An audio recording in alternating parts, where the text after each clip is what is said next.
systems nominal.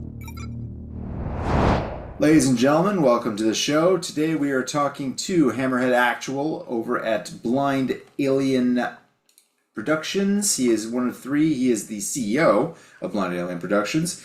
They are responsible for a couple of games. First and foremost, Frontier's Reach, which I played recently on stream. This is a hell of a aerospace combat flight sim kind of thing, which is very distinctive look and feel to it, which is really cool. Also, currently in early access, we have Frontier's Reach Battle Space, which is kind of a fleet carrier. I don't even know really how to describe it. It's more like a fleet carrier, have fun clicking on stuff game while you're, doing other stuff kind of thing, currently in early access. And the big one that we're probably going to be talking a lot about, Frontier's Reach Mercenaries, a forthcoming multi-planetary air-ground combat open world piece of awesome that I was recently given the key to the Next Fest demo to. Thank you very much for that. Mr. Hammerhead Actual, thank you for coming on the show. Appreciate you having me, man. Well, I appreciate having people make stuff that, like, why didn't someone make this game for me previously? Oh, wait, someone did. It's you. So, yeah, I definitely want to talk to you about this stuff.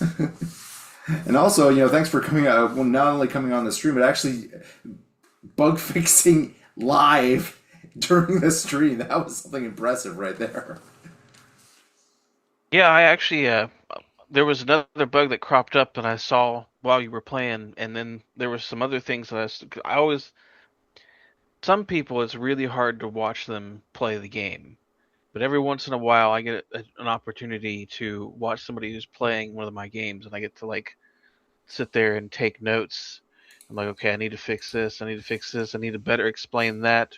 Like, when I see somebody having trouble with my game, because I've seen other developers do it, like you can go on Steam and find indie devs who are freaking out on their players because they're like, oh, you don't know what you're doing. And I'm like, if I see somebody having a struggle with something, that means I probably need to go in and either fix something or better explain something. So I always enjoy getting the opportunity to see how people react to the things I build.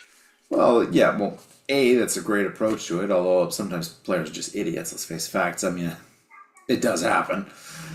But, yeah, I mean, one of the things that I've noticed about you in particular, compared to a lot of other developers, is just the level of transparency, especially on projects this expansive. Like, I'm looking at the Discord server for Frontier's Reach. You have an entire section where it's just you listing all the things that you want to fix or do, and it's just like, yeah, okay, gotta fix this, gotta fix this, gotta fix this. And it's like, it's one thing to have people come out with, lists of bug fixes after the fact, like, every couple of months an update comes out and it's that. You're doing this in real time practically. Like, after the stream, I went to look and I say, oh, he took notes. Oh, crap. Yeah, I mean,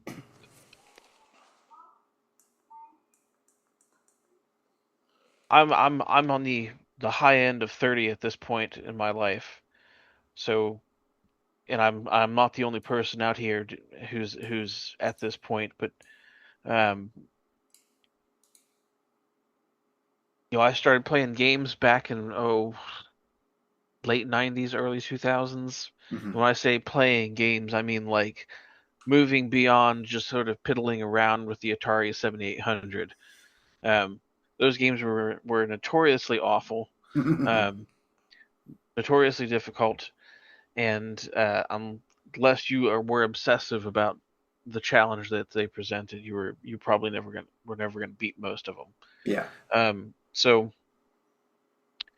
when I really started playing games was when the Nintendo 64 came out, and a friend of mine had it, and he had Star Fox 64, and Oh, yeah, that had an impact. that was my jam, man, for a long time. That and Pilot Wings 64. I knew things about Pilot Wings that other people didn't. Of course, that was years ago. Mm-hmm. Then I think it was like 2000, somewhere in 2000, 2001. I got my hands on StarCraft. Mm. And anybody who remembers the StarCraft Star Edit, like the map editor that StarCraft came with, and all the custom maps that were available on BattleNet back in the day, um, I imagine it's probably still very much the same way with StarCraft 2, but it had a higher level of accessibility back in the day. Yeah, I can Um, imagine that. um, so for me, this has been a lifelong hobby, and back in 2020, I decided to try and get serious with it. I said, okay, well, I've done this for X amount of time. Um, I've worked in the industry for, I think at that time I'd been working my first industry job for about 4 years, Mhm. and What was it? I worked on smart kiosks for like the healthcare sector. Hmm. It was like this holographic interactive smart kiosk that would Oh, use cool. AI powered voice recognition, and it would respond like it could respond to voice commands or buttons presses on the screen. One of the guys I worked with over there, he was a programmer who'd spent like I think maybe 30 years in programming at that point, and one of his first jobs was writing the lighting engine for I think it was like Madden NFL on the PlayStation or Madden 64. So he wrote the lighting engine for that, and I got a chance to mentor under him. And by the time I left that job, I felt confident enough I could start building my own applications. One of Hmm. the first things I built was my own save game architecture and the ability to bug fix things on the fly. Now, some things still require me to go into the engine and change stuff, but the like Hmm. when we were sitting on stream and I was making changes to stuff Yeah. that you were encountering. Um, Part of that's because of all the back end infrastructure that I've worked on over the past 5 years, Hmm. which is Yeah. shared between all three games. So Yeah, that's something I've noticed quite a bit, that your games, like just going through the architecture, like when we were doing that bug fix, like you have everything very well organized in terms of like the assets and how everything is, broken down to make it easy to get in there and modify and tweak things on the fly if necessary. we'll try to do the best I can. It's still a mess as far as I'm concerned. Um, but Unity has a really nice prefab workflow that enables that. Yeah. And if you use it properly, I mean, you can basically, and with the way that I do things, I'll rig a whole level and basically with prefabs so that if I need to change something in one place and it's like got 1,000 other places where it also needs to be changed, I can just go change the prefab and it updates everywhere. Yeah. So Because I was seeing on your YouTube channel there you also had a video specifically about engine optimization and stuff like that, and considering the size of the levels that you have in Mercenaries, just the single map that you have in there is not only does it have the actual on the ground area. How big is the map? I remember it being pretty sizable last time I checked it. The size of it, where was that so written? there's 30K by there's 30K map. yeah, it's actually slightly larger than that, but that's the play space that I account for. Um, the maps in Frontiers Reach 1 are actually 60 kilometers by 60 kilometers. They're a lot lower resolution Hmm. because we're not getting out of the cockpit and running around on the ground like we are in Mercenaries. Mercenaries they had to come down to about 30 kilometers or 34 by 34 with a 2 kilometer buffer around the edge of the map, which basically keeps all of the playable space within a 30-kilometer radius. Yeah, but unlike a lot of Um, open world games, you also have orbit. So it doesn't just, go wide, it goes up. And the same thing goes yeah, for Frontier's Reach. I remember being able to like dive through the atmosphere of a planet to reach the surface. I mean, that was pretty impressive right then there. yeah. Basically, during production or excuse me, during development of Frontiers Reach 1, um, uh, somebody I was working with early on, they recommended uh, a it was a new plugin that had been put together by a guy out in Washington, and it was specifically built for rendering dynamic skies. and you could basically control every aspect of it: sun position, the planet position. It would render a whole planet with just texture, not like procedurally generated mesh planet, but just a sphere with a texture on it. And it was primarily done with to achieve correct lighting. So you would put a texture that mirrors the kind of lighting that you want for your scene. Well, I took that and I upgraded it to a procedural planet texture. So now we can basically just turn all of the planets in the data and then feed that into the shader, and that will just generate the planet that we need and the texture that we need, which in turn communicates to what the lighting should look like.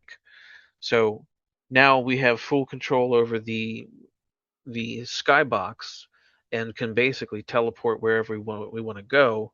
We can fake a planet to orbit transition because it's all math and lighting at some point. Um, and I think I know the video you're talking about. My drama farming rage bait video where I basically tell everybody nobody knows what they're talking about, and then proceed to, what was it? I said nanite wasn't all it was cooked up to be, basically, and that there's a lot of young developers who are still kind of learning the ropes. Yeah. Well, Basically, it's in, give everybody's freaking out over nothing. yeah, it's interesting when you think about it. Like going back, so many studios, even indie ones, had their own custom built engines. Like the number of them out there, just like sometimes for just one or two games. And nowadays, think about just everything you hear: Unreal, Unity, maybe Crytek, a Crytek or a Frostbite or something like that. But the number of them, and oftentimes, if you hear of a variation, it's like just like a branch off one of the big ones that's been modified to hell and back. Yep. But I think honestly, one of the last truly indie engines, probably Source or something like that at this point. And that's pulling the definition of indie quite stretched at this point. Yeah, the indie term has been stretched to hell and back, and Yeah. it's pretty ridiculous because now with like I've seen studios that were completely funded by AAA publishers that were like, "Oh yeah, we're indie." I'm like, "No, you're not. Not even remotely. Indie is the Indie guy perhaps by who's the letter working." of the law, but not in the spirit of it. That's for damn Right. sure. Yeah. But um,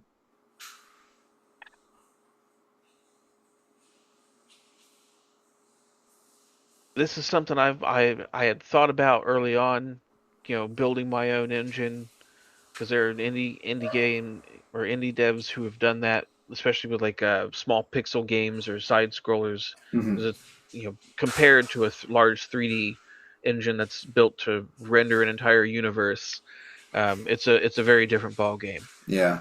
I Um, mean, there's one game that I've covered previously on this channel called Arthurian Legends, way, way back.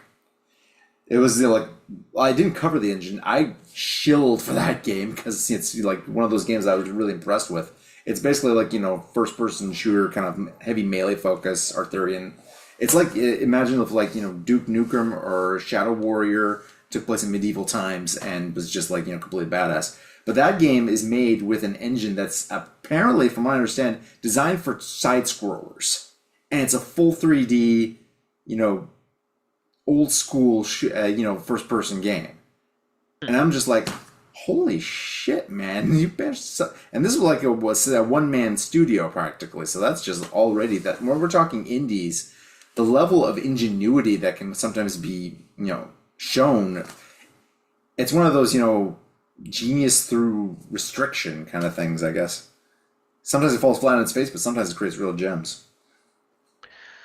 yeah, I mean that's kind of where I was with the Sky system. This guy out in Washington, he had already done a lot of work to to to build a really awesome tool. And I thought to myself, man, if I could add procedurally generated planets and the ability to just sort of like turn all of my planet data or planets into raw data,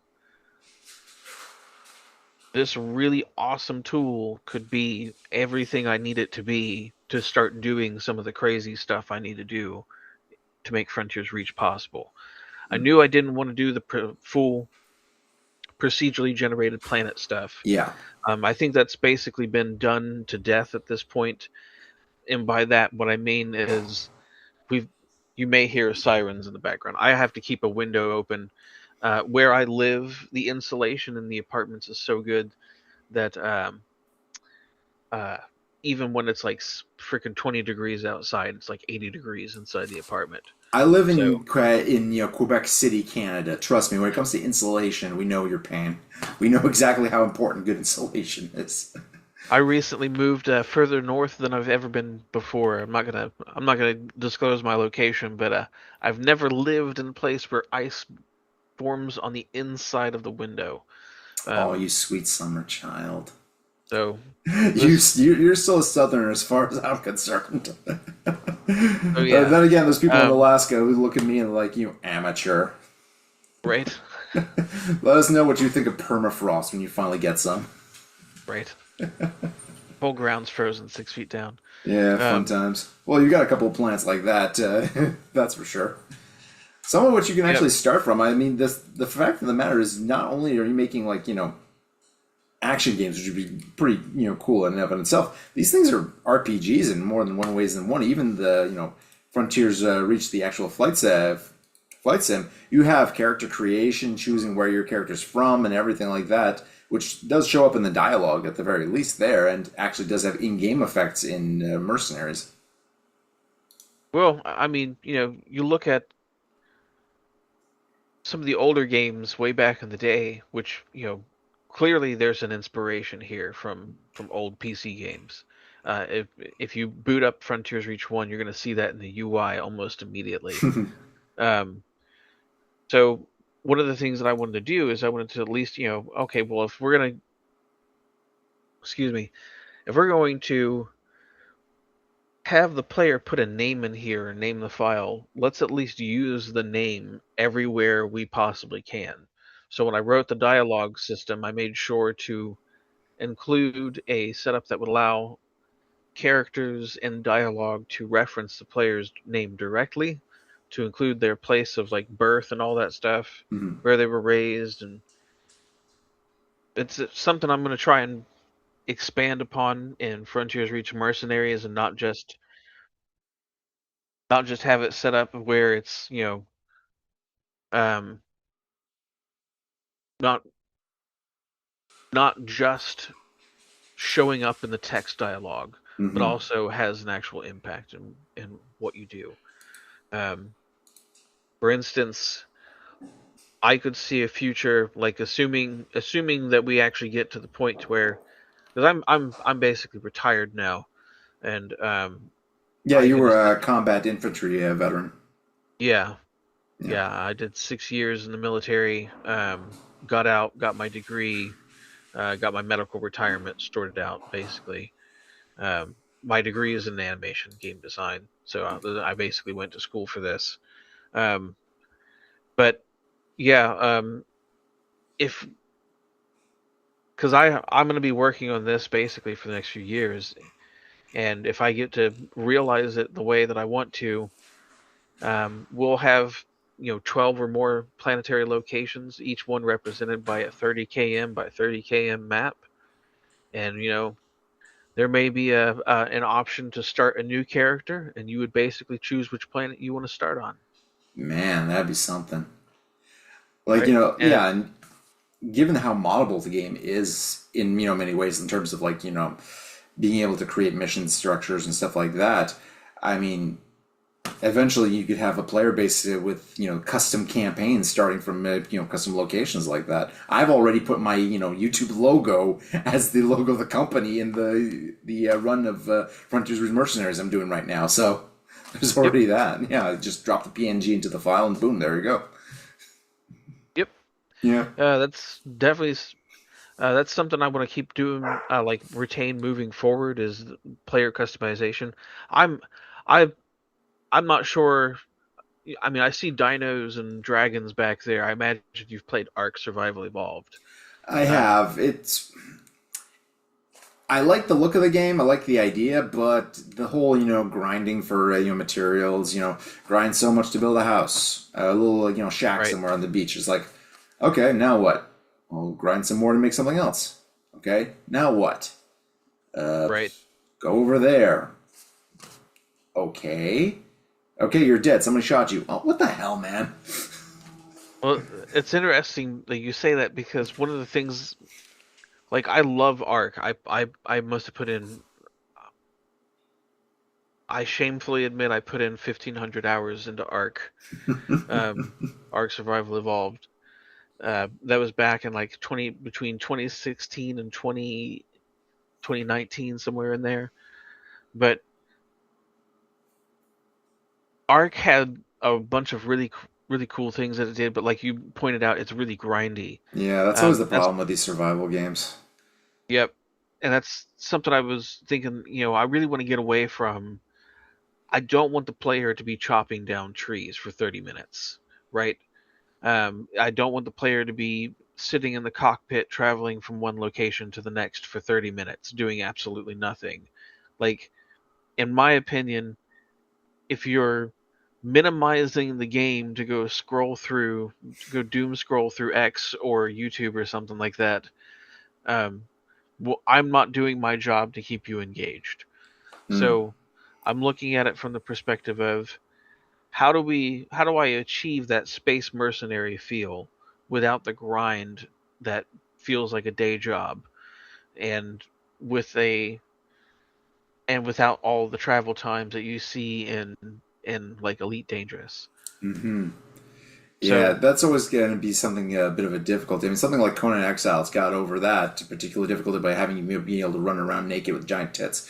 But for a sci-fi game like this, that's probably not necessarily going to be an option, I imagine. I mean, if having played Conan Exiles, I know what you're talking about. Not because I've done it personally, Of course not.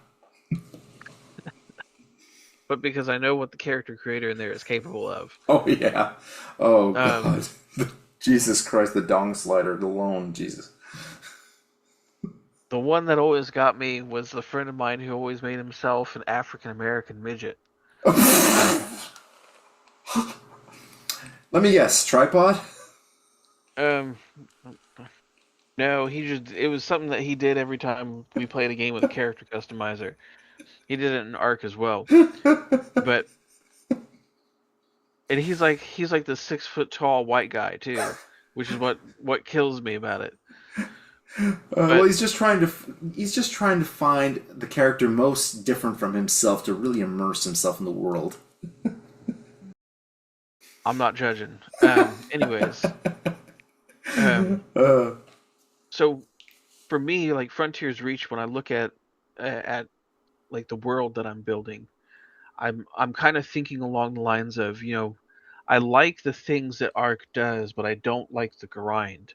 I like the things that Ghost Recon Wildlands did, but I don't like the grind. I like the things that Destiny did, but I didn't like the grind of Destiny.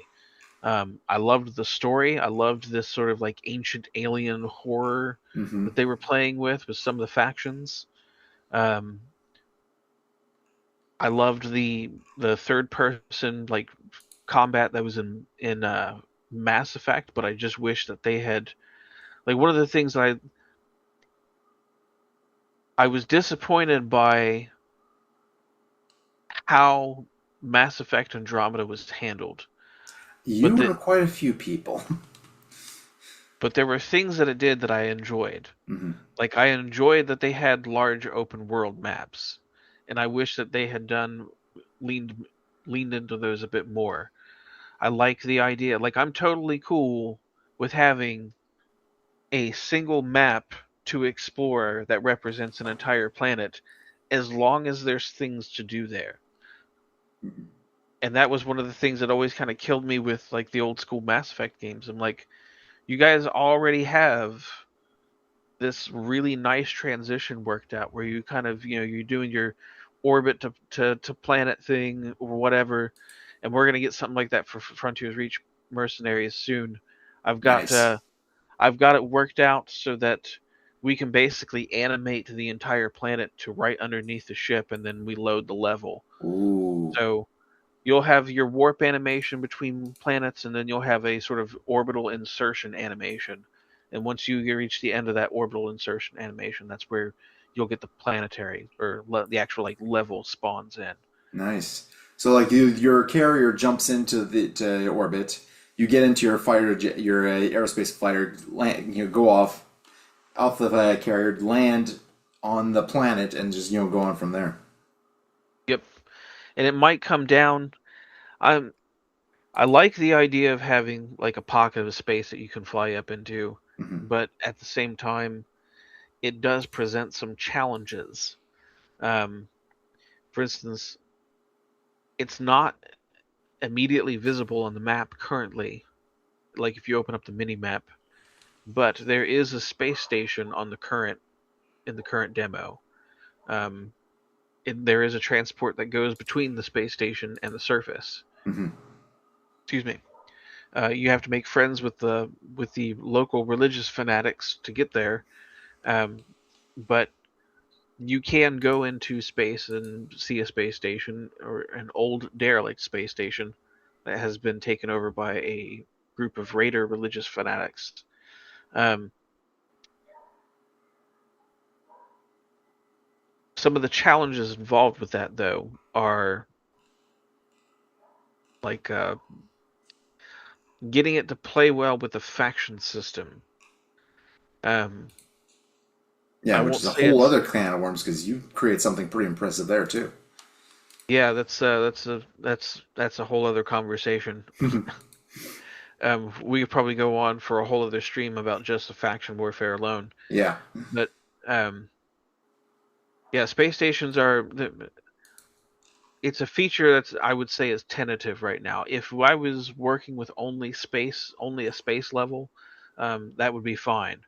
But trying to include the space and planetary levels, there's all sorts of orientation stuff that has to be taken care of. If I can get everything worked out, it will be basically seamless in terms of traveling from planet to planet and surface to orbit and all that stuff.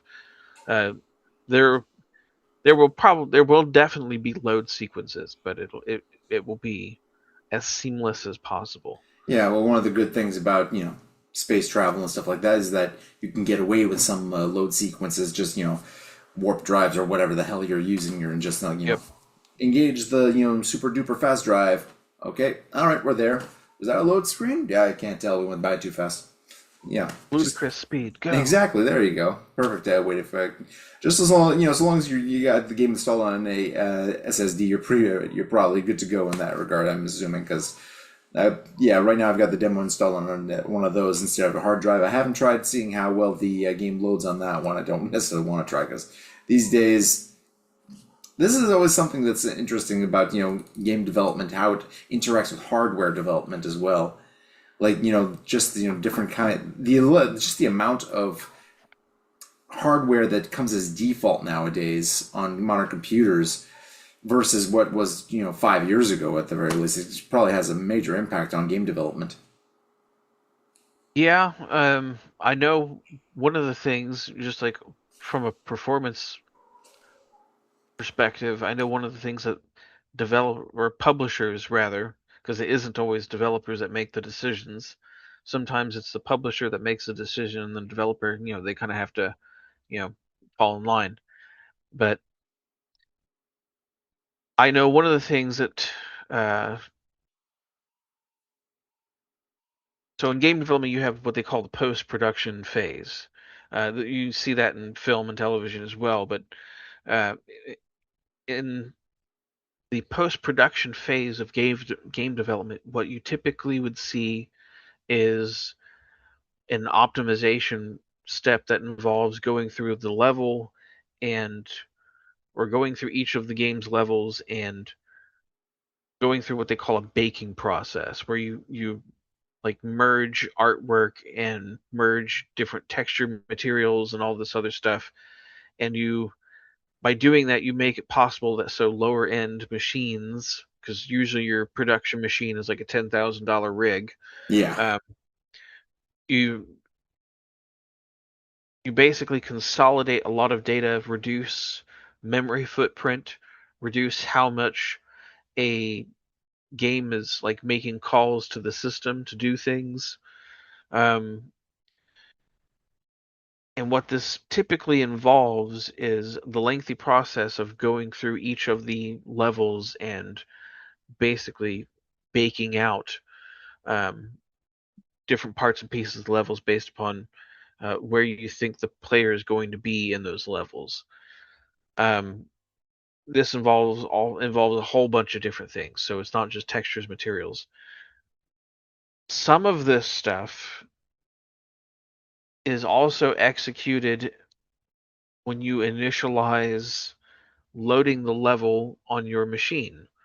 So some of these technologies have, or some of these optimization steps have gone from the studio, the publisher paying somebody to do it by hand, to doing it algorithmically Hmm. through an automation process, to, well, we'll offload it to the player's machine so that Hey. our artists and our developers don't have to worry about doing that step at the end of production because now it's part of the load process.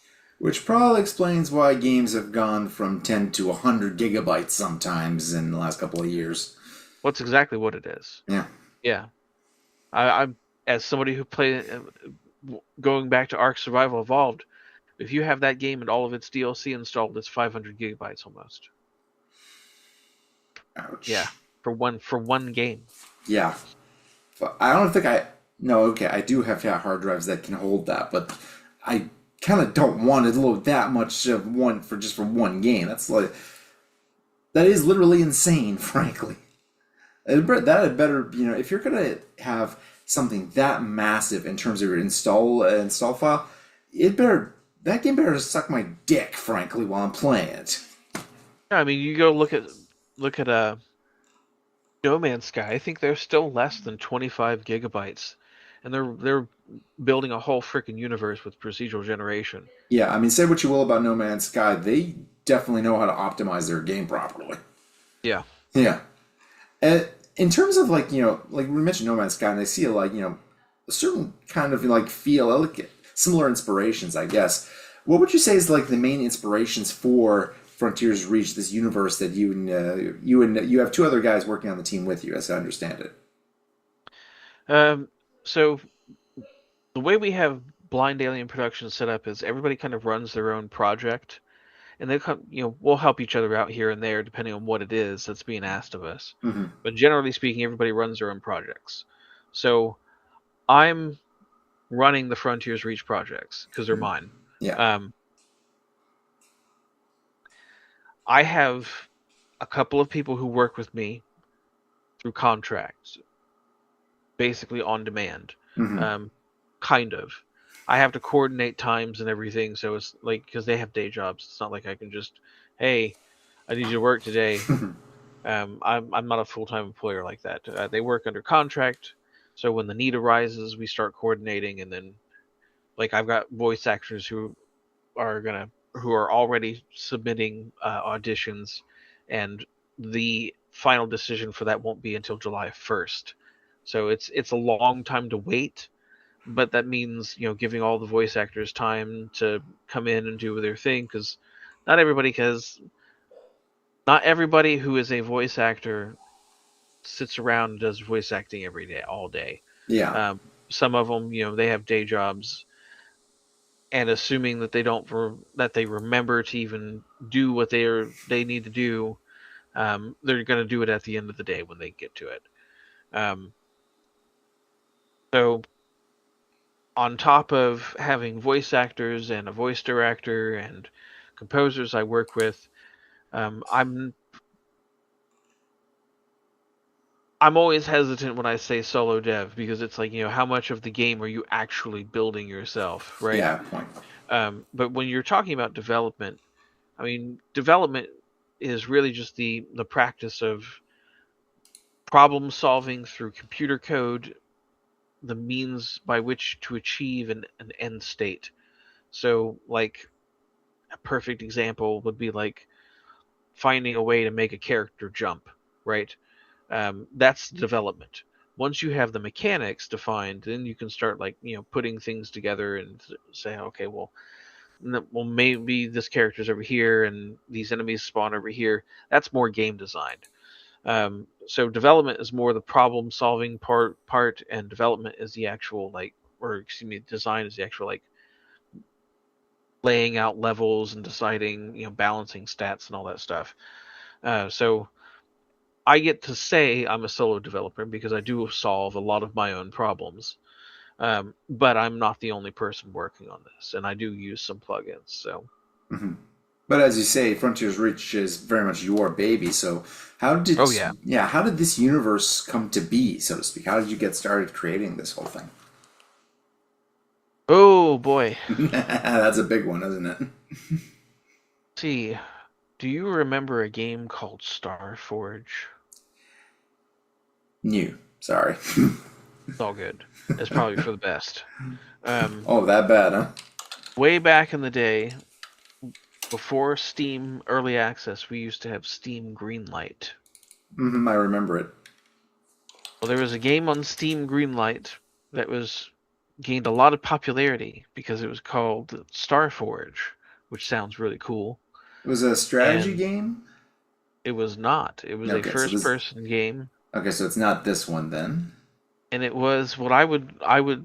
It probably wasn't the first, but it was probably the first most popular Minecraft clone that was also touting itself as like realistic. So they had some weird procedural gun system that they had worked up where you could have multiple like different guns that would be procedurally generated, and they would have like 20 different barrels on them or some shit like that. But they were pitching this massive game and had these really impressive videos and screenshots, and this was the first time anybody had done anything like this on Okay, I the think internet, I right? found it. And one of the first posts on the guides is how to remove Starfort from your Steam library. How to rip off Yep, your fan base 101. Oh dear. yep. Starforge, you've played too long. Last played too soon. Okay, yeah, I can see this game had. Yeah, Get a lot okay. of people upset. Anyways, um, Starforge was basically like the collapse of Starforge was basically the modus for me to like, okay, I'm gonna take the dive and start building my own like game, but I didn't want to just build my own game. I wanted to build like a whole universe, and not necessarily like No Man's Sky, like more like when I think about the Star Wars universe, I'm thinking about very specific places like Tatooine and Hmm. Hoth, right? That's the kind of like universe I'm talking about, like these defined places that exist in an alternate reality. Yeah. Um, so for me, Frontiers Reach is like my version of Dune. There isn't a spice per se, because spice is like the whole centerpiece of Dune. Hmm. Whereas in Frontiers Reach, where we have Mist, Mist is just kind of like a thing that people use, but it's super rare, so it's really valuable, and people fight over it, and people smuggle it, but it's not the centerpiece of the entirety of humanity. Yeah, it So doesn't. It's not required to keep the whole, right, interstellar society functioning properly. correct.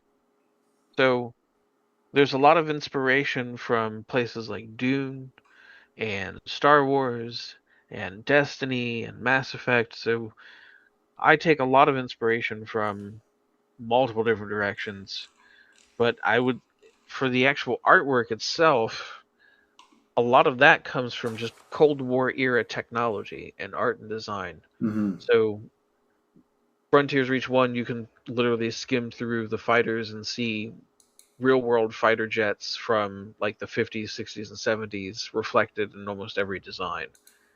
Even some of the helicopters. Like there's one that's literally the cockpit design from the Hind. So like it's Yeah, I mean, if that kind of stuff was good enough for BattleTech to use for like the Mad Cat or the Catapult or stuff like that, then it's good enough for everything for everybody else. It's interesting you bring that up because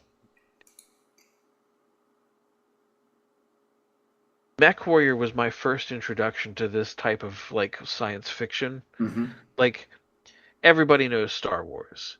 But Star Wars is so ubiquitous that like, it's basically the mainstream of what science fiction is. Yeah, Star Wars and Star Trek. Once you start getting off the beaten path of Star Wars and Star Trek, you start learning about things like Hayao Miyazaki's what was it? Nausicaa in the Valley of the Wind. hmm. You start learning about Kao Yokoyama. Oh Um, yeah, you start learning about all of these people who are less popular because they have weird visions and ideas for what science fiction can be, yeah. not what the mainstream wants it to be. Or simply that they're in a language that most people that of that particular fandom just don't speak or hey aren't familiar with. Like for in case of like Kao Yokoyama, for instance, I mean, the vast majority of all of his stuff is all in Japanese, which Yep. obviously before the internet and rampant use of automated translation software and stuff like that, that was a big ask to get into that kind of stuff. It's not like it's an Yeah, it anime was. or something with subtitles. You're talking about books and model kits and stuff like that that you have to try and read, and you didn't have a instant translation device in your pocket at any given moment. And I know about his stuff from my research doing like work like looking into the artwork of that time because I think it was at 70s 80s when he was doing Yeah, 80s. Yeah. a lot of his stuff. And then I learned about what was it, the Venus Wars or something like that. Mm, There's weird anime from the 60s, 70s, and 80s where the design teams were doing things that like just didn't look like what I would consider mainstream science fiction. yeah, it had Like when a unique art style, a unique vision right, of its own. right. And I think that's probably what turned me on to Warhammer 40,000 as Hmm. well. Although I think at this point, Warhammer 40,000 has saturated just everything. I mean, they basically pulled the floodgates open on their IP. Hmm. Games Workshop did. One of the things about 40K that I think it has in common with Star Wars is that it's very much like that kitchen sink kind of feel to it. In Yep. that, if you're looking for a particular unique aesthetic, you're going to find it along with a whole bunch of other unique aesthetics all bunched together in the same setting. And I Yeah. think that can dilute some of the originality of a particular thing. There are certain elements that recur, the Space Marines and 40K stuff like Jedi's and Stormtroopers and stuff like that. But specific iconography will remain, but it kind of gets diluted a bit when there's just so much stuff all packed together in the same thing. Which I mean, it can work, but it's definitely going to be a bit difficult in that regard. Keep it as unique as possible. Well, I know exactly what you're talking about because I saw what was it? Star Wars Fortnite has this like droid battle thing that they put together, Hmm. and somebody was walking around with a spider bot from frickin' Ghost in the Shell, and I'm like, it just doesn't feel like Star Wars now. Yeah, You've basically taken away the thing that made it feel like Star Wars. Um, one could say that you've taken away the thing that makes something feel like Fortnite. If it's just like right, because now they've got their Fortnite Star Wars stuff, but and um, the less said about Call of Duty having Nicki Minaj fighting Master Chief, the better. yeah, very different industry No, yeah, from the one I definitely, grew up in. indeed. Ugh. Um, yeah, when it comes to design and inspiration for Frontiers Reach, I mean, I've looked back into the past to look at the original source material that guys like George Lucas, Ridley Scott, um, Chris Foss, Don Lawrence, like rather than try to rip off their artwork, I went back and I looked at their source material and was like, Hmm. okay, well, what were they looking at that inspired them to build what they built?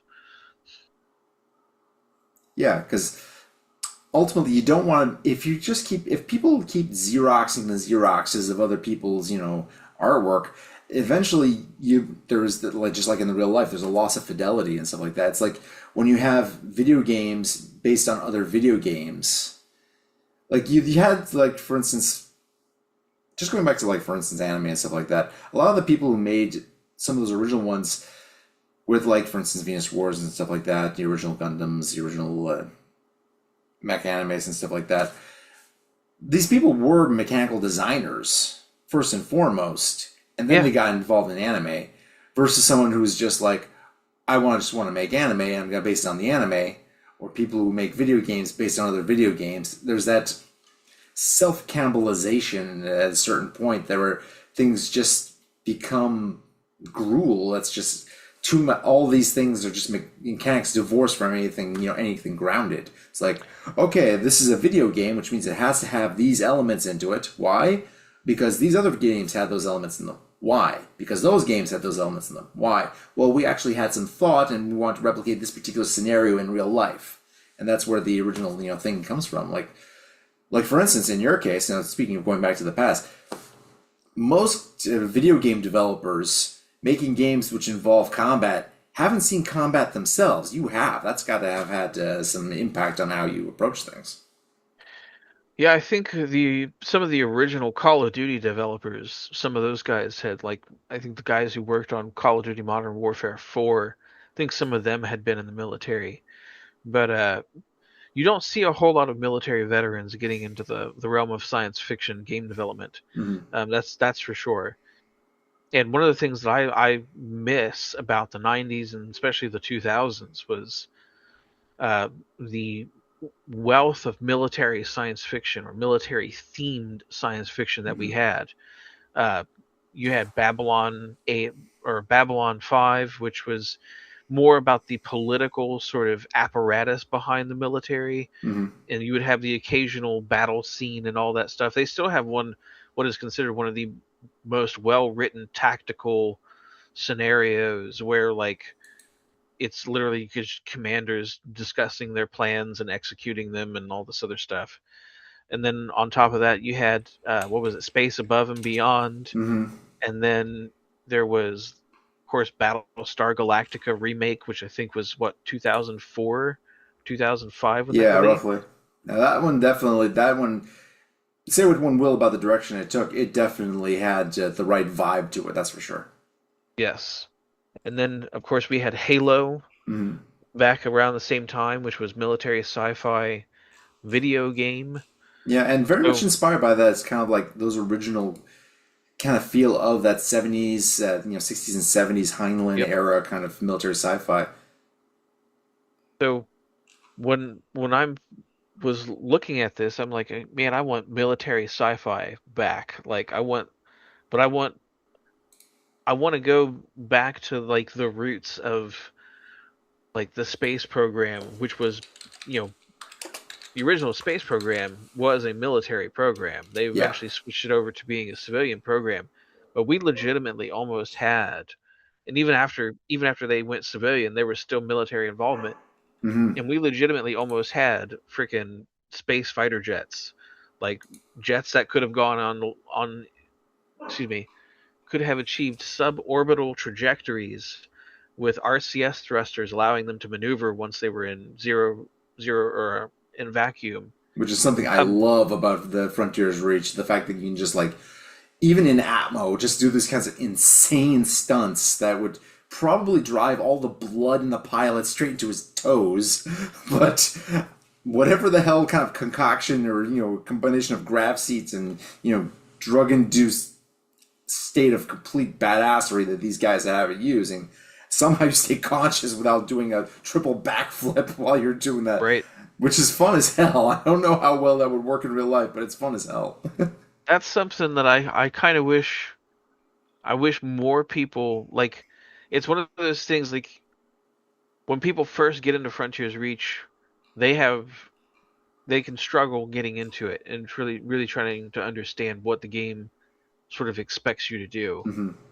And I'm the type of person, I'm not on board with this idea of necessarily playing the game how you want to play. I think that works for something like an RPG to an extent, Hmm. but then you have times where, you're playing chess and you need to know what the rules of chess are if you expect to win or to have an enjoyable game. So, when I was designing Frontiers Reach 1, I was looking at it more like a chess game rather than a traditional RPG, Hmm. where there are predefined rules that you have to learn. Once you learn the rules, you're free to do whatever you want with them, but you still have to learn the rules. And so, when it comes to the RCS system, I tried to leave it open so that people could learn it on their own by simply saying, hey, this exists, this is what it's typically used for, but you should experiment with it. Yeah. Because once you start experimenting with the RCS system, that's where you can start doing the wild combat stuff, like slinging yourself across the map, launching missiles at targets while you're like in a glide in an arc across basically the planet's surface. Yeah, for space missions, one of my favorite things is just like, okay, hit overdrive until I'm just about to overheat, hit RCS, turn everything off, and just glide to the target. And like, going Yep. at several, like 1,000% normal throttle speed. I'm just not using any fuel at that point because, well, the throttle's off. I'm not turning on the engines. I'm just gliding through deep space, no problem. Then I crash to an asteroid because I forget to let go of it, but it's a whole other thing entirely. Yeah, actually, I was then thinking when you mentioned modern military science fiction. There's a guy I've been reading his stuff, Rick Partlow. If you ever heard of him, I am not. he writes a lot of stuff. Former infantry officer with the U.S. Army. Guy's a degree in history and stuff like that. He's written a bunch of different series that I'm currently going through. Drop Trooper, uh, Contact. Yeah, the Drop Trooper series is one of his big ones. Lots and lots of. The guy has written quite a lot. Mech Force, the Wholesale Slaughter series, which is pretty good, cool. I've been currently reading that one. Lots of good stuff. I recommend reading his stuff. There is quite a bit of military science fiction out there. There's the recent Land and Sea books by Blanley Parlow, and currently in the process of being written. New ones coming out all the time. There's still a good vein of this stuff of people with connections, either connections to the military or with experience dealing with them, either directly or indirectly, who do write really good military science fiction. I'm just not sure it gets quite the same level of publicity that it did back in the '60s and '70s that Heinlein and others of his ilk got. Yeah, I think we also live in a, a very different time. Hmm. When Heinlein was writing, books were like still very prominent. I mean, we had TV and movies, but it sucked. It still had to catch up a bit. Special effects in television shows were awful. Um, as much as I love watching the Twilight Zone, uh, you know, I can still see all of the seams of where their effects are, Hmm. but I still love them. But um, books are good, and they're a great way for basic what I would say archiving at this point. You definitely have a lot of readers still. Yeah. There's still money to be made in writing books. I think, from what I've seen, even if you're writing ebooks. Um, However, I'm a gamer. I'm very much a gamer, and with how much I work and the way that I like to work, what I typically do is I will listen to audiobooks. I've got the Same. most of Heinlein's books that are on YouTube. I've got a whole playlist of those. I've been meaning to listen to those. So what I will probably do is I will start looking for some of the writers that you've spoken of, because that's something that I don't read a whole lot of books to begin with. I read a lot of articles, research papers, um, when I do read. Hmm. Um, so I will have to look for military science fiction authors and specifically those with military experience and see Yeah, there's a what all's out publisher. there. There's a good publisher thing that's called Wargate Books. They have a good selection of stuff that I've been reading too. They're the ones that Gotcha. publish the Land and Sea books, and they've got a whole bunch of different things. Galaxy's Edge series, Land and Sea, Doomsday Recon, which is a weird kind of. Basically, imagine a bunch of soldiers stuck in a fantasy world inspired by like Mesoamerican stuff. Only they brought their guns and stuff with them, so that's going to be interesting. There's quite a few Gotcha. series out there that have that kind of feel to it. Nick Cole's Strange Company series, which is kind of weird space Vietnam kind of feel to it. There's quite a big stuff out there. Just gotta end up looking for it, and of course, gotta go through all the dross of stuff that's plaguing the online book scene, where you have to okay, was this written by a computer or an actual person? Right, that's That's something that's becoming more and more of a problem, I guess. as somebody who uses AI tools in some of my workflow, I will be the first one to tell you that most of the stuff that's billed as AI, as made with AI, is actual, like most of it's just actual, just garbage slop. Um, uh, the people who are using AI to do serious productions are, you're never going to see their work. That's going to be behind, especially right now. You're never there. One, you would be hard pressed to get any studio to admit that they use AI, Mm-hmm. even though all of them probably do. Oh yeah, of Um, course. there's been leaks already of studios using AI for things like rocks and tiny little props that sit off in the background that never get interacted with.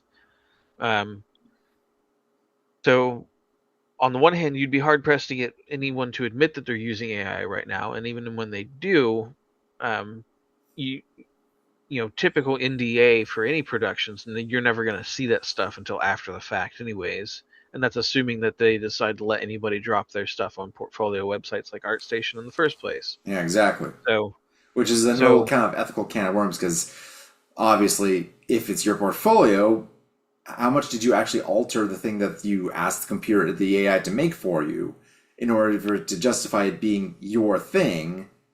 And does that even matter to people outside of the industry who are looking at it? It's a whole can of worms at that point. well, what you're talking about is what would be considered consumer level AI tools. Mm, That's like I've used some of them here and there. They're cute, mm-hmm. is the way I would put it. Yeah. Once you start getting into like production level AI tools, you're talking about using AI to allow an artist who's still doing things by hand for the most part, but they're taking all of the tedious nonsense out of the work that they do, and they're going from producing characters, a high detailed AAA quality character once a month to once every 2 weeks or something like that. Mm-hmm. So now you're talking about using AI to speed up existing workflows in ways that were previously impossible. Um, Which is especially useful for very small teams when their resources are limited. right. Like I work completely self-funded aside from like I think it's what $40 a month on the Patreon right now. I don't expect to get much from the Patreon. It's there mostly as a promotional thing. Yeah, same. Um, I don't make any money off of that. All the money that I do get off of the Patreon goes right into purchasing assets for the game. Um, so I'm basically completely self-funded, and I use what tools I think are useful. And there are a few tools that I've gotten some uses out of, but I've yet to see anything. I've yet to see anybody make effective use of some of the more production ready tools. And like I said, even if they were using it because of the way because of the way the environment is right now, they would never admit to it. Yeah. Um, Yeah. one of The one of comment the section tools, for any post like that would become a goddamn war zone. pretty much. I think the closest thing that I've seen to a production tool would be Suno. Mhm. Suno allows you to actually like you can make a beat with your noise mouth, and the freaking AI tell the AI which instrument you want to use, and it will play the your mouth music in the instrument that you choose. So like matching up the tone and volume and the kind of beat that you're giving to it with the Right, library of pre-existing musical instruments that would have like any kind of synthesizers, right. music editing software would have access to. It's just like, okay, that sounds like this. You want it to match with this. Okay, put it there. This sounds like this when it's played with that kind of instrument. Pretty much. So now you can basically sing a song into existence, and the AI will like you can literally select which tracks, which of your singing tracks you want it to play, what instrument you want it to play it in. Fuck, man. It's Imagine trying to tell this to somebody 100 years ago. right. It's wild. So, and that's what I'm talking about when I say like the differences between what you see getting posted on frickin' on X by somebody who was like, "Oh, I prompted the AI and it made this thing," and it's like, okay, well, that's cute. It's fun for chasing clout on the internet, Hmm. but where the real rubber meets the road is in studios where, like I said, right now you're not going to see any of their work Hmm. if they even decide to admit that they're using it. Yeah, by the time it gets to, our eyeballs and ears, it's already been altered and customized and Yep. changed up enough that, yeah, some actual human work went into that stuff. I think that's one of the ethical considerations aside, obviously, but just in terms of like, sheer utility, the problem with generative AI is that it's so hard to get to do what the hell you want. It's just like it's the fact that it's so resistant, well, not resistant, stupid in many ways, and it just there's not enough possibility, at least for the commercially available stuff for the vast majority of people. There's really not enough ability for the artist, quote unquote, to actually get in there and art because it's pretty much doing things so independently and without really explaining why it's doing things. So there's less of an opportunity to go in and correct things when they're doing things wrong. That has definitely been something that I've experienced in the times that I've tried to use it. I've got a character that an alien character I've tried to generate with AI, and this thing is so off the wall because this is the thing about AI. AI can only do what it knows, what basically emulate what it already knows Yeah, exists. it can only base Um, on existing models and existing data. It can't create right. anything new because it It's just lacks that ability. it's even when you give it new data and try to get it to create something based off of the new data, because like I've fed it Google's what was it, Google's Nano Banana. I was able to get some decent pictures generated of this concept art that I have that I paid for from Nano Banana, and it was like a nice way to kind of get some pre-visualization material done, Hmm. something that I would pass to an artist and be like, "Hey, here's some reference material for you," because I've only ever gotten anything. The only things I've ever gotten out of AI was something I would pass off to a human artist and say, "Hey, fix this." Yeah, That's basically where I am with AI tools. It uh, at some point there are things that like the AI just doesn't understand because it's just a machine. It's just numbers, yeah, right? It's basically mashing noise together to get something that looks in numbers comparable with what you've asked for.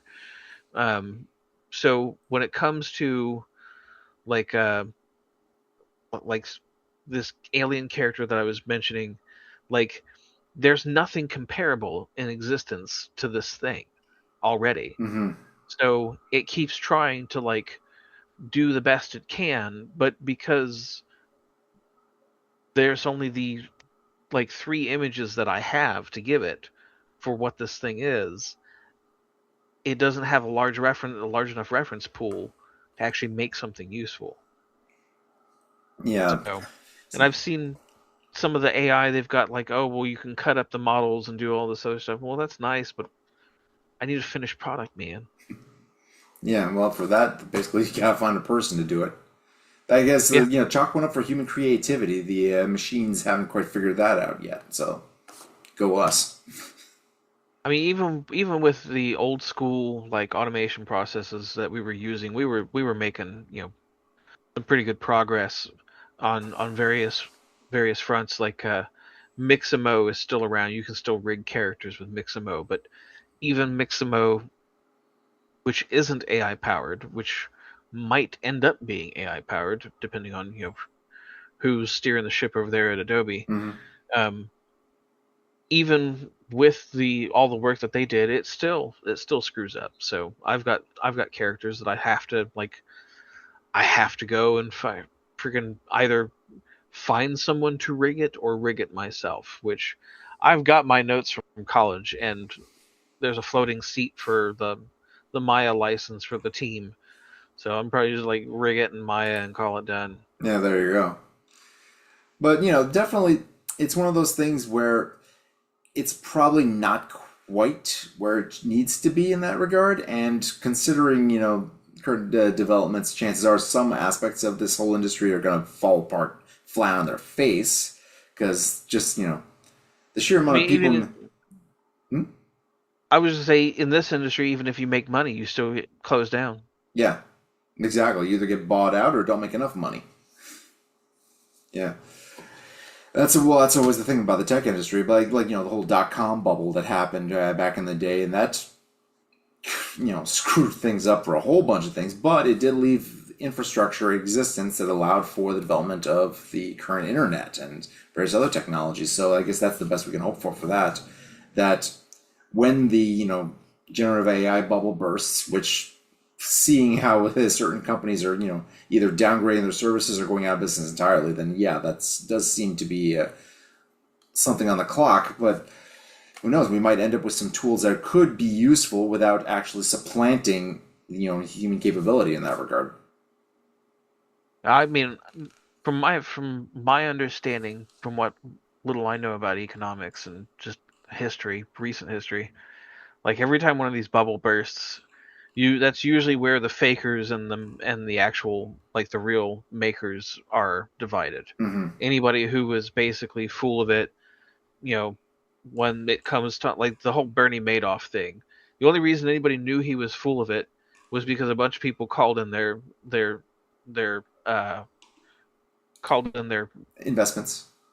yeah, their investments. I don't know why I was thinking debts for some reason. Yeah, or They call their basically called in bluff. all Yeah, call it in their right. They called bets. in their investments, and he was like, "Oh well, I can't pay." Well, that's basically what's happening here, or what happens with these bubbles.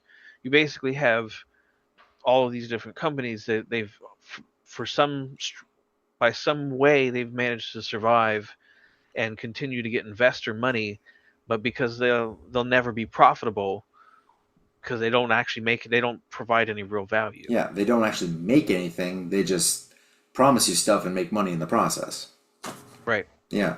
And anybody who does make anything, like I guarantee you that there's probably some really awesome AI tools out there that you haven't even heard of because they're not consumer grade and they're being used by professionals and studios behind closed doors.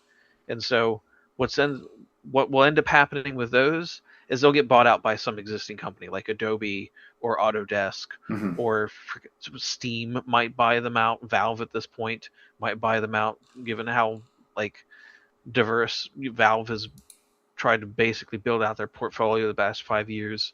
So I mean, there's no telling what will happen and who will get bought out, but I can guarantee you that like a lot of the consumer grade AI tools that you're seeing out that are available now, a bunch of that stuff will either be uh, closed up or wrapped into somebody else's tool set. Hmm. Yeah, we might end up with massive bundles or something like that, or just like something that it doesn't even attract attention itself. It's just running in the background, is just part of the natural coding of whatever system that you're using for whatever project you're working on. It's just like, okay, it's like when we're doing copy paste of like text in a text file. there's a whole bunch of operations and coding and stuff like that's happening in the background that we're not doing this stuff in basic anymore. Like, just, Right. regular word processor and stuff like that. There's all that stuff where at some point the shittier aspects of this will probably end up crashing and burning and leaving hopefully the positive aspects that'll be useful for people who are actually creative. Well, one can only hope, but well, that's something for the future. Speaking of the future, though, I'm looking at the kind of, I guess, the development path that Frontiers Rouge Mercenaries is going on, and like when you said you had a bunch of planets involved, you weren't kidding because I've seen the stuff that you've posted in terms of like what the idea for the game is. We're starting on Frontiers Reach itself, which is recurring planets throughout the entire these games that you've been making for obvious reasons. This is the name of the universe, and you have a plan for the story of this one game that covers at least 4 different planets, plus possibilities of going to another 8 at least. I mean, yeah, I mean, I think in terms of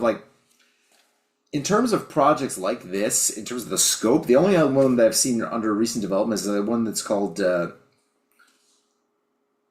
okay, god damn it, what Beta Decay. I almost lost that name of that one. That's another game that also science fiction, but yeah, and kind of open worldy, but different in different ways. But it's also that kind of level of both transparency in terms of its development, but also the sheer scope and scale of its intent. So it's not something you see quite a bit. I mean, how do you plan on making sure that, given the fact that your game is very systemic focus in terms of its mission structures, in terms of like the actual gameplay works out, how do you manage to organize all this stuff to make it work in a reasonable time frame at this point? So being being a solo developer, you have to wear a lot of different hats. Mm-hmm. I wear the CEO hat mostly as a joke. It's what am I really CEO of? Like what, 3 people? Myself and like two other assholes. Um, so uh, that's mostly a joke title. Where the real work happens is like in having conversations, like doing interviews like this, um, doing the artwork for custom 3D models, doing the code, architecting the systems, right? And in order to keep myself, what I try to do to keep myself sort of like uh, on track is I try to work in work cycles. It's been a little crazy lately because I've had to like go do appointments and stuff for Mm-hmm. like this medical retirement stuff.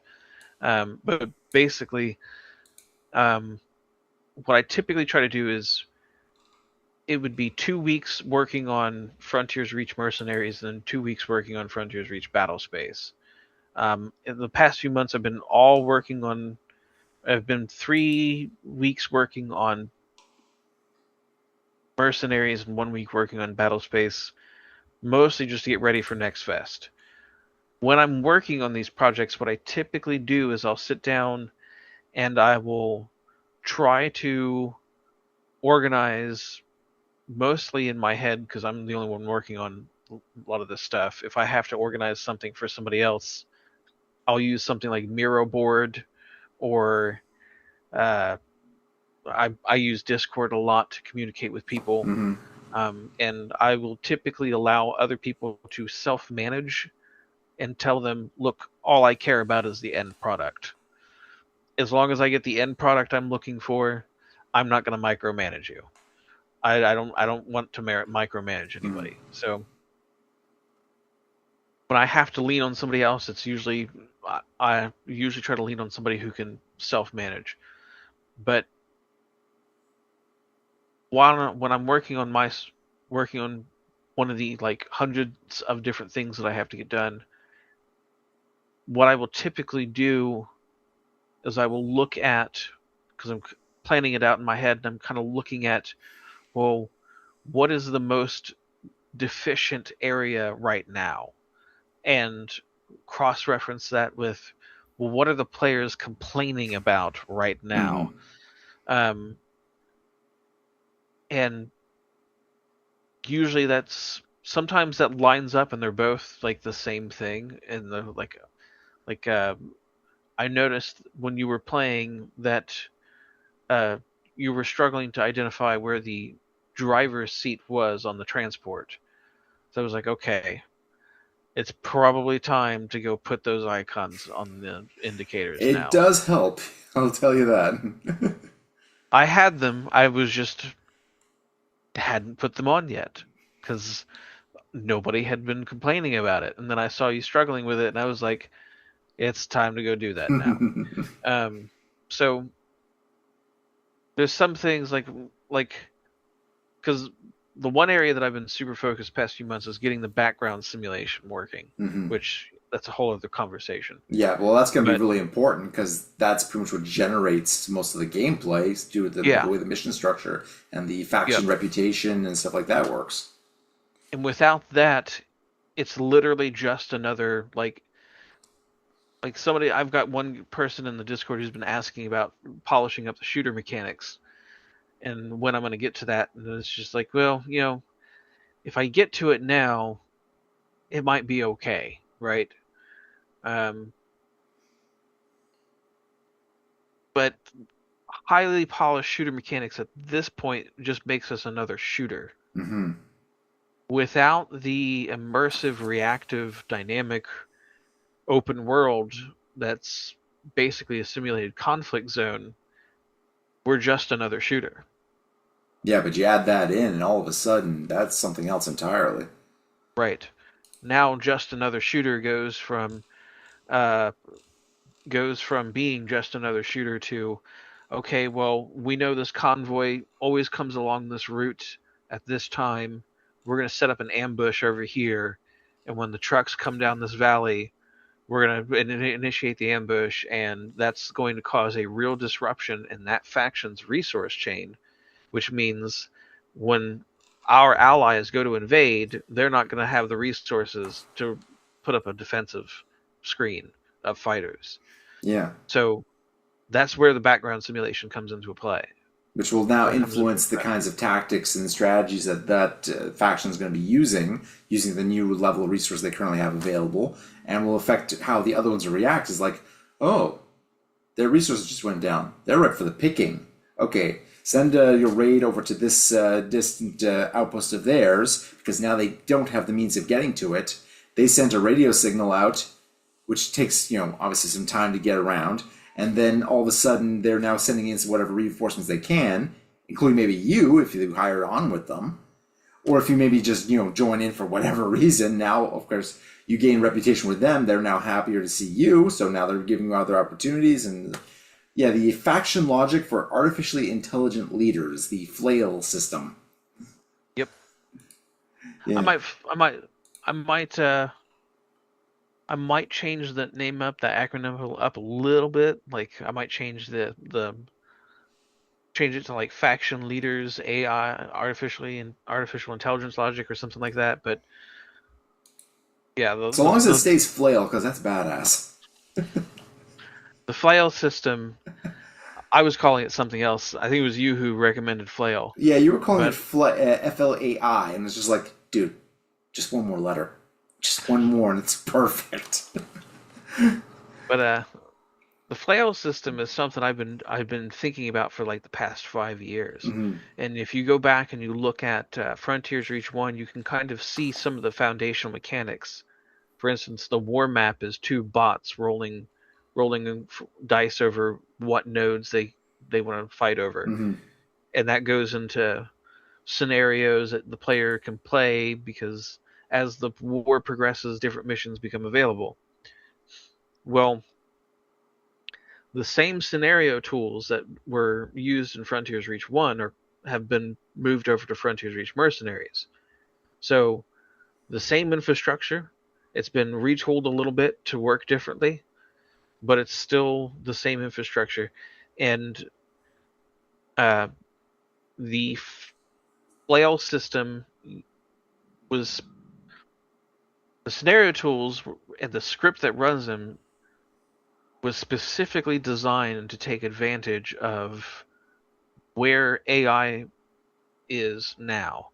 Um, one of the like because of the job that I had coming out of college working on those smart kiosks, um, one of the things that I got a chance to do was I got a chance to look at some of the early stuff that was being done in AI. One of the things that they did, or specifically that release that I remember, was Microsoft's Neuro Voice for Azure, which Hmm. was like a I don't well, I'm not sure if it was LLM AI. I think it was more like just machine learning Yeah, algorithms at the probably. turn. Yeah, at that point, probably still machine learning stuff. Right. And I had been looking into AI for a lot of different things because I knew that one of the things that sort of distinguished Halo from all of the other first person shooters was the quality of the AI interactions with their characters. Hmm. Everybody remembers them. Yeah. Um, and I knew when I went into working on Frontiers Reach that I wanted to achieve at least something that was half as good. Um, so I've been working on AI for with the intention of like establishing hierarchies of leadership for the AI. Yeah. So When we're talking about you AI have here, we're not talking about like what most people are talking about AI. We're talking about like the NPC behaviors in game, really. right Yeah. what would typically be referred to as behavior AI. Yeah. Right. Like that So stuff. Like when people are complaining about AI, they're not complaining about this stuff. This is right one of the problems with all these things having the same name. It's like it covers so many different things that are usually completely unrelated to each other. right because you've got generative AI, behavior AI, machine learning algorithms, and all like now I think they have something called large reasoning model or something. I can't keep up with the acronyms, They're probably but all come up because an AI probably came up with all the acronyms too. probably. What I know of as AI, though, like when I'm thinking about AI, I'm typically thinking about video game behavior AI Hmm. for NPCs. Even with the flail system, that's written like traditional state machine AI, which is the behavior AI. Hmm.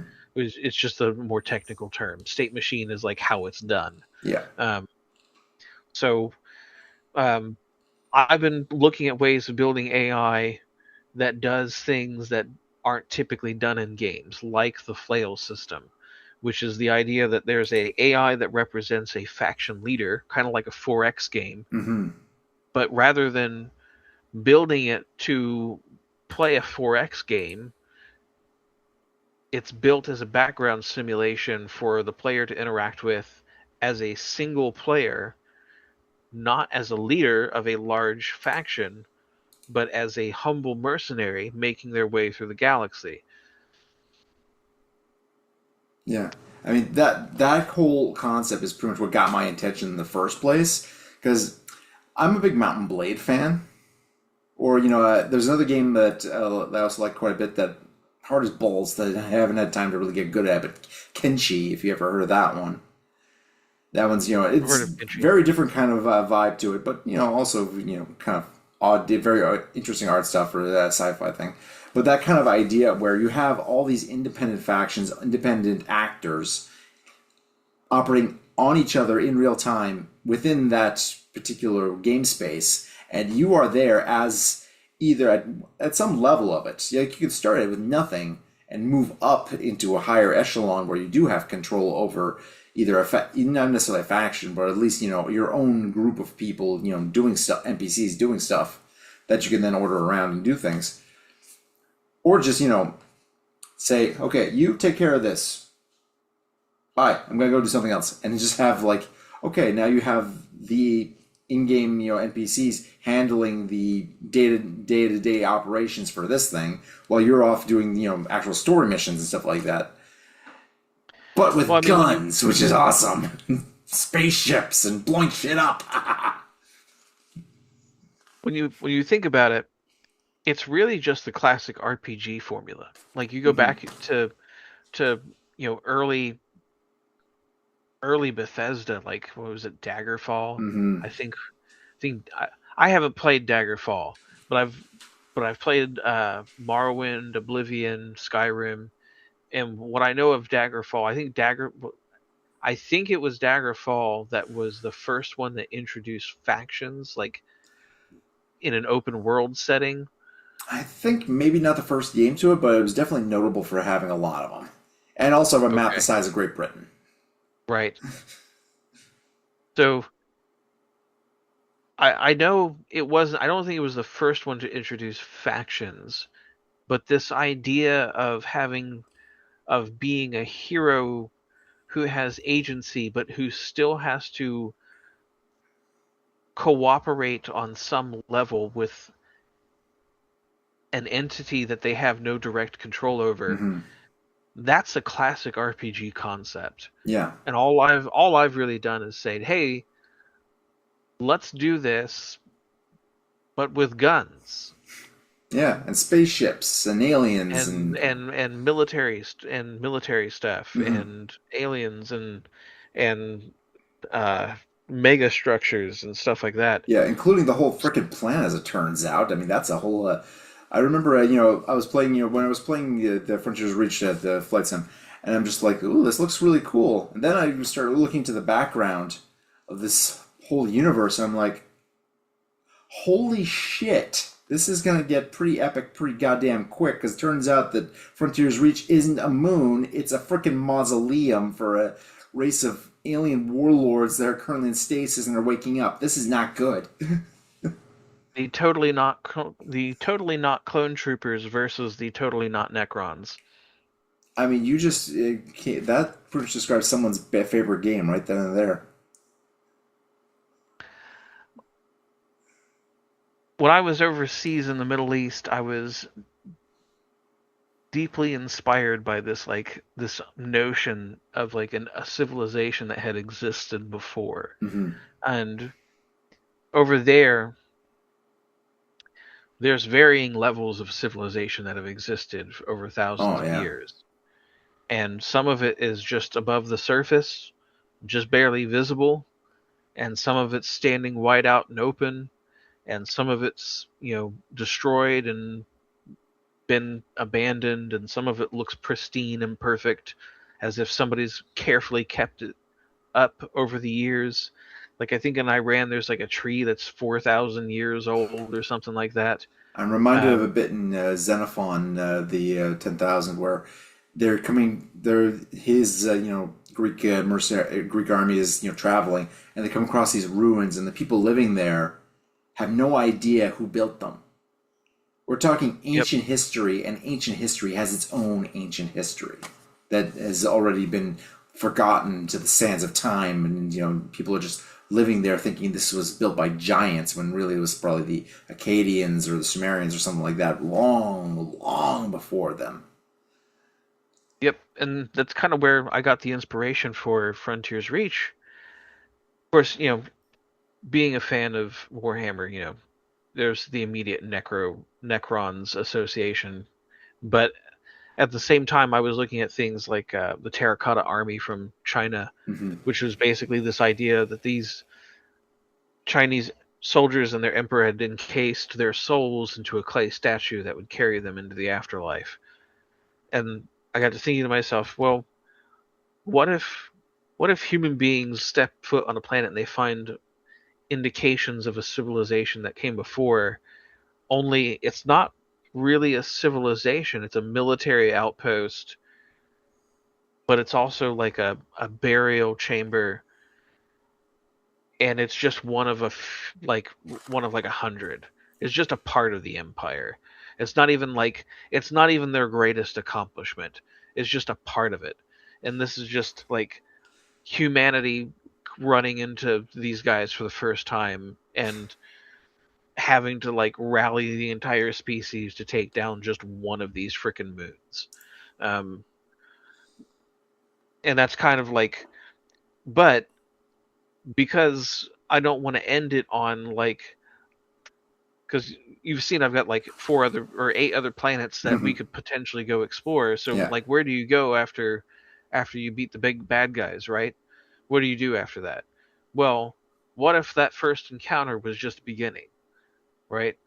What if the first contact war that humanity has with a real alien threat is just the beginning? yeah.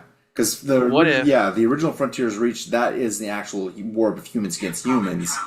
And Yeah, now this one is post that. Things are starting to settle down, and this happens now. right. But this could only just be the first step. Hmm. What if there's some diplomatic emergency within the Veer Empire, and they have to make a truce with humanity of convenience? Yeah. So, for instance, one of the, and I'm going to spoil here, one of the storylines I have that I might explore,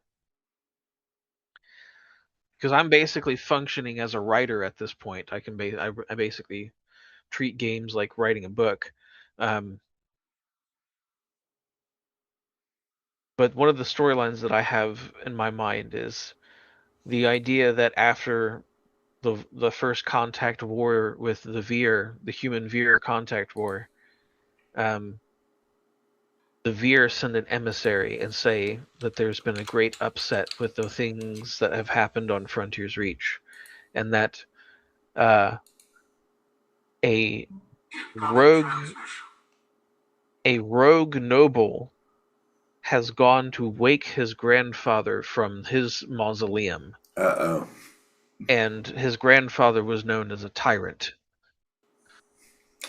The way the Veer work, they only elect their leaders for 100 years because they're all immortal. So when a leader reaches the end of their term, they get basically sealed away because the last time they allowed former leaders to walk around, they had like 6 people trying to start a freaking civil war. Oh god. Yeah, 6 immortals trying to fight a civil war. That's Right. gonna cause a whole other kind of worms.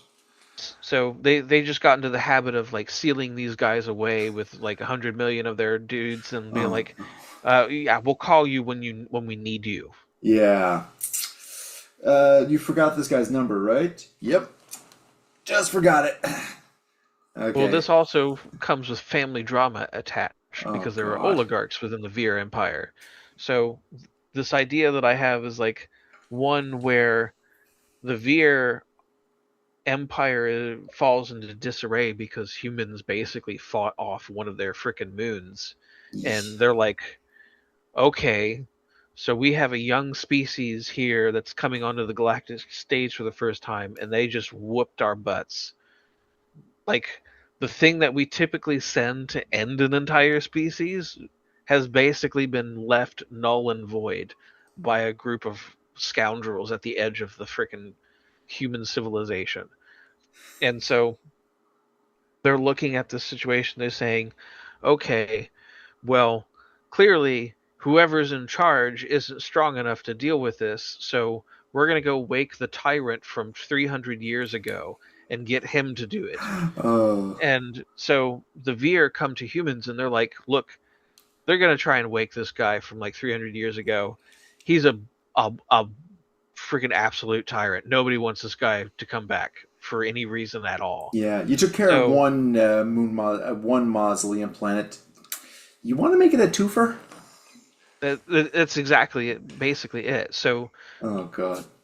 I've got this idea of playing around with this notion that the humans and the Veer form an alliance of convenience out of necessity.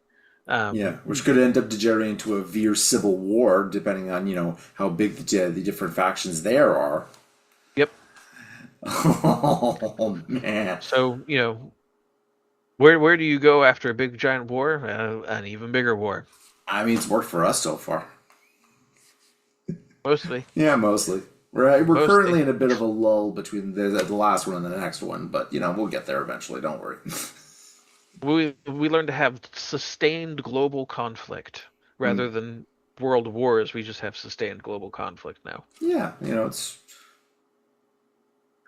civilized, so to speak. Oh man, I am picturing right now like a cross between Mercenaries and Frontier's Reach, where you have these like entire like battles in space happening, and on the planet there's battles happening at the same time, and you have like you dropping through all this craziness happening in orbit, different carrier ships blasting each other to bits, landing on the planet, taking over orbital defenses, and maybe like actually actively piloting them, and just like aiming at ships in orbit and blasting them right out of the sky. My biggest problem with doing any kind of full procedurally generated planet is, how do you fill it up? What do you fill it up with, right?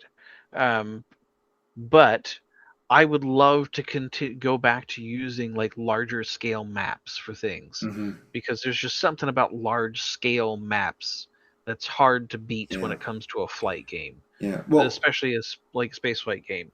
So when like if I had the money, we would build a completely custom engine for all of this Hmm. right from the ground up, and we would do most of what you've just said because one of the things that um, I had in my head was, well, if you're a biomechanical alien, right, and you don't really need oxygen the way that you did, how many hours could you spend in space? Well, if you can spend 48, 72 hours in space, then, what's a 30-minute ride on a starfighter that looks like a motorcycle with no cockpit and a bunch of like laser blasters on the front end of it? And so I'm looking at this, I'm like, what if the Veer, because one of my original ideas for the Veer was that, like, they rode starfighters that didn't have cockpits. They would just ride on the outside of them because, Oh like, man. you at a certain point of technology, you're no longer bound to a planet with an atmosphere. You can go wherever you want, do whatever you want, stand wherever you want. Just about, obviously, radiation and like heat is going to get you somewhere Yeah. along the way. But yeah, I had this idea where you would basically be like like you could take over one of these fighters. These the fighters that looks like just a giant freaking laser motorcycle and ride it all the way down to the surface. And you're like, there's no cockpit to it, so you're just like hanging on for dear life. Yeah, and somehow, hopefully, this thing has enough like shielding or something to keep the atmospheric re-entry from cooking you right off of it. Yeah. Of course. But then again, it's where some helpful Veer cybernetics or equipment bolted onto you on the way down is probably useful. Yep. Because definitely, if humanity ends up allying with these guys, there's going to be some technology exchanges that could be very, very interesting for sure.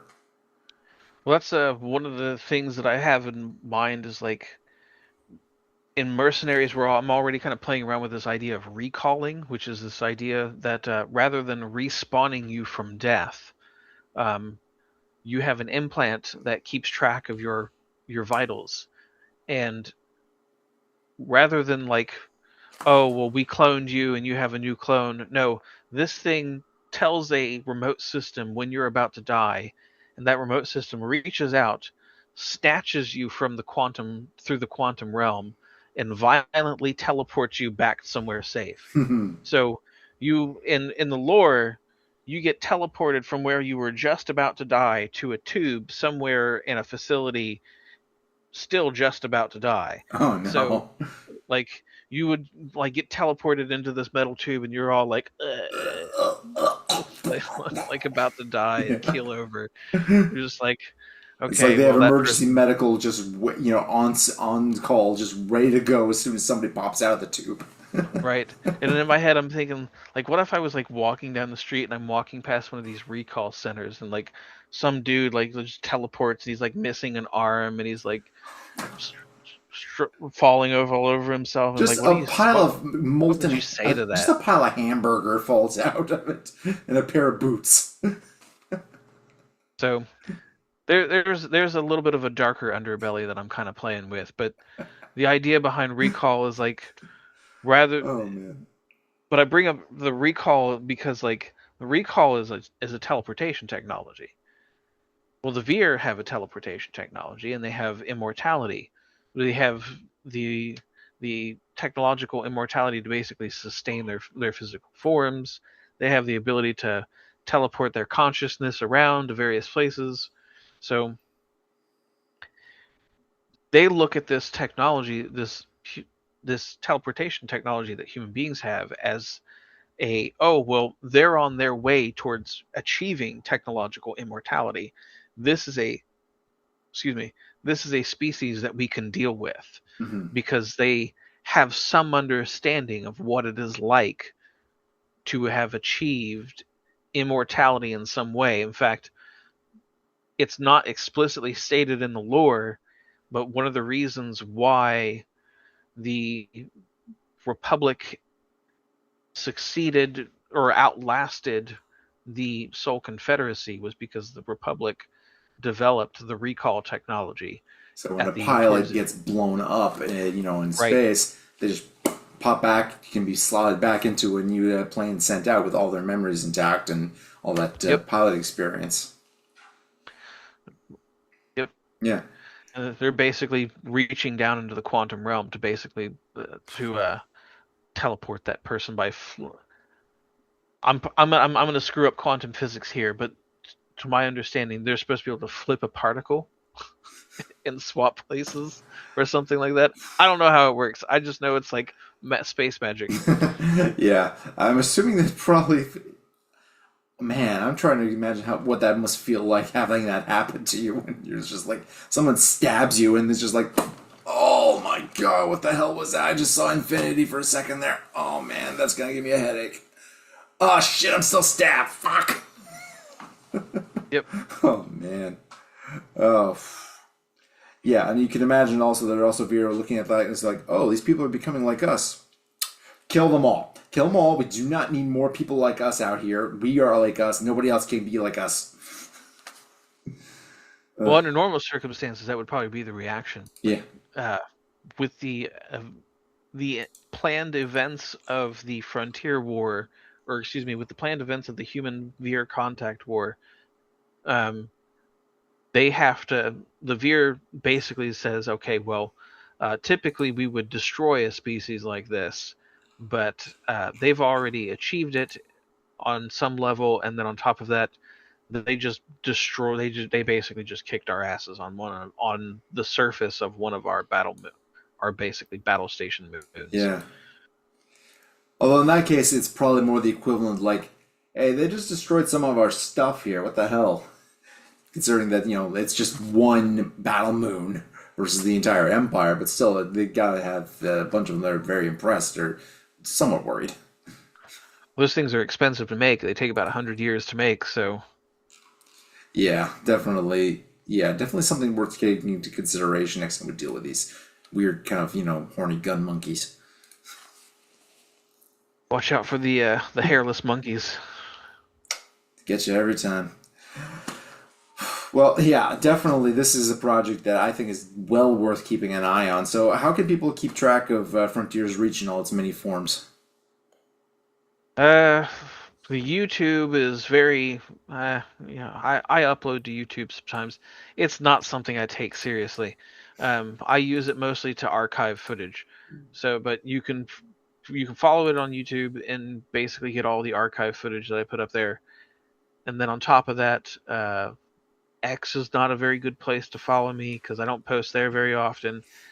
If you really want to stay apprised of what's going on, you got to join the Discord and just like sit in the Discord because that's where I post in the Discord daily, just about. Um,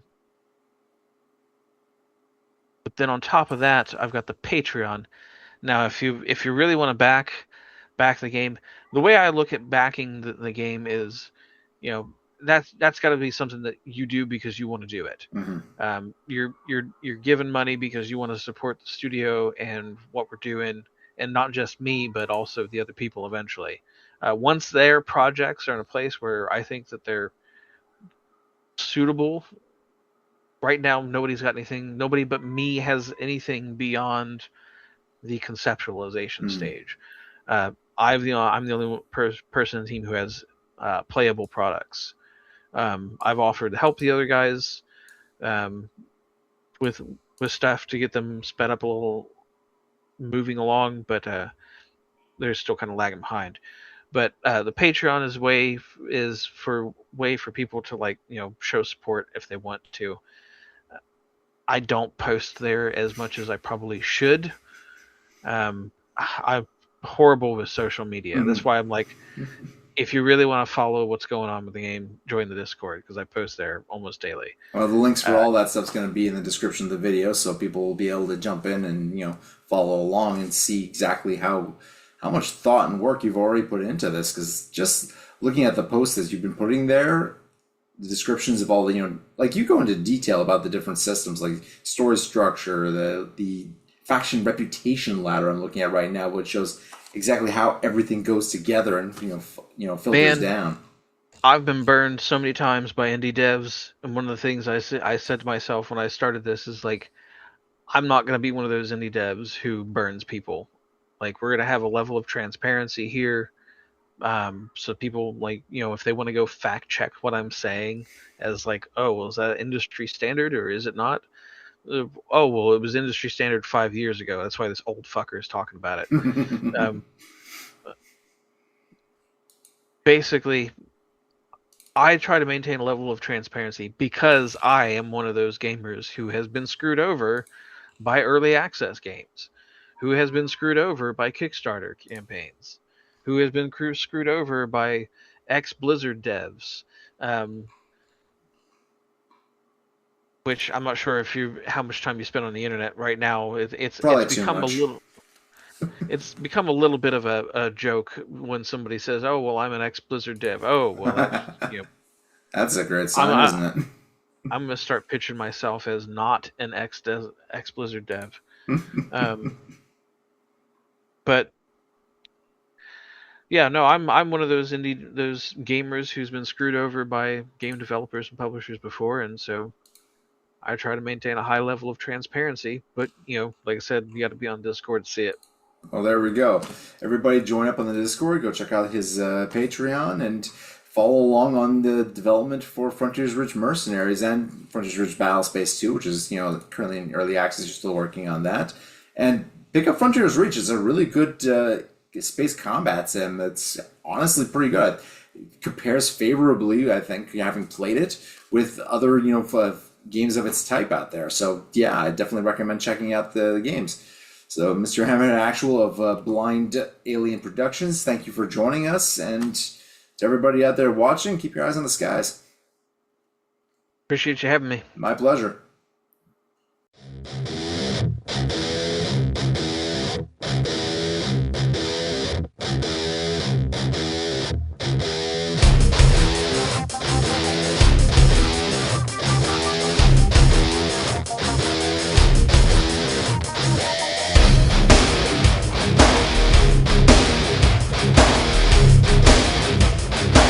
All primary objectives complete. Mission successful.